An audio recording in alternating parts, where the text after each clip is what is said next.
I think it must be time to do another bicycle live stream. 6:34 a.m. on Sunday, January the 24th.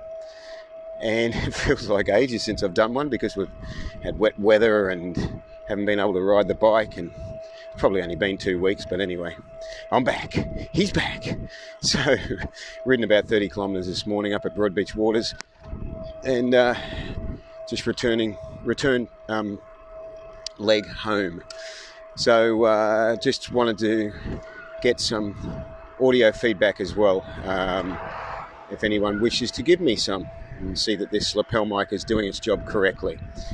All right, this morning's topic is very interesting. It's a unique way of looking at the challenges that each of us faces, and it's basically, I'm going to ask you to sort of go along with the way that I'm describing things, and you will see things in a way that will bring a good degree of clarity into understanding the challenges that we face. So the title is You're Being Used, and actually I just realized I typed it incorrectly. It's you are being used, and I put your. I just realised I left the apostrophe out, but anyway. And then in brackets I put your body is being used and abused, and the second part of that is by your selfish mind. So I want you to have a think about this analysis, and this will help you understand challenges. So we're used to being in situations where people can give us a bad time, and we're challenged in life with this, and we have to look at ways of coping with it.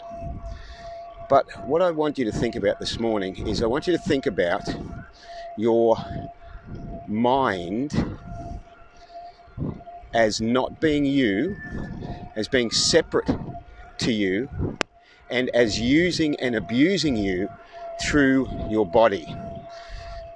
So the way it works is this. You are, I guess you could look at it this way, you are given a mind. And the mind, in order to act out its selfish interests, its desires, has to have a vehicle to do it through. So it has to have the body in order to act out these desires. And what is interesting is that it really doesn't care what it's doing to the body that it's in, as long as its goal, which is at all costs to act out its desires, is met. And that's even to the point where it is so selfish, the mind is so selfish, that it will allow the body that it's traveling in to be destroyed just so it can fulfill its selfish desires. Completely illogical, and yet that's what it will do. So whether you're awake or asleep, whether you're in a sound state of mind or suffering from dementia, the mind continues 24 hours a day, 7 days a week, to fulfill or to work to fulfill its prime directive of being satisfied. And the irony of this is your mind is never satisfied. It can't be satisfied. It's in an environment where it's impossible for it to find satisfaction. And yet, it will torment you and drive you crazy. It will have you eating and eating and eating until you're overweight and have health problems. It'll have you, addicted to sex, drugs, and rock and roll. It will, had to put that in there, didn't I? It will not leave you alone until it gets what it wants. And when it gets what it wants, it still won't leave you alone, because it has no end point. The mind is stuck in a material existence where it cannot be satisfied, and you are coping with this crazy spoilt brat, this crazy uncontrollable child that's running around the lolly shop going, give me, I want more, give me, no, I want more, now I've had that, and then, I want something else. So I've just got to get through these lights, and, well, yes, we've done it. And it doesn't matter, you think, okay, mind, I'll do what you want, I'll give you what you want, and then you'll give me some peace. And, this trade-off is so short-lived, and we fall for it, and we go, oh, I've got a moment of peace, and then the mind starts tormenting us again.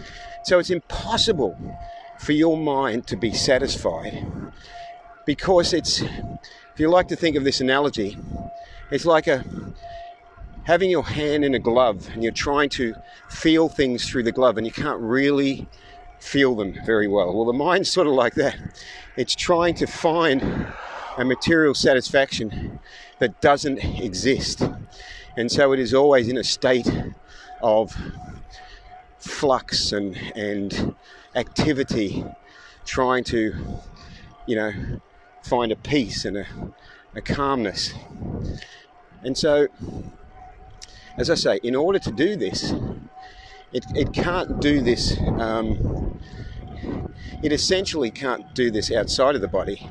So it needs to be using and abusing our body in order to try and fulfill its crazy desires.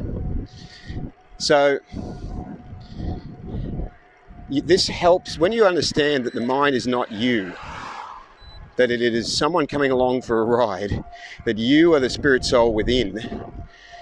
You realize that you can work towards controlling the crazy chatter of the mind. You can work towards giving it direction through a spiritual process.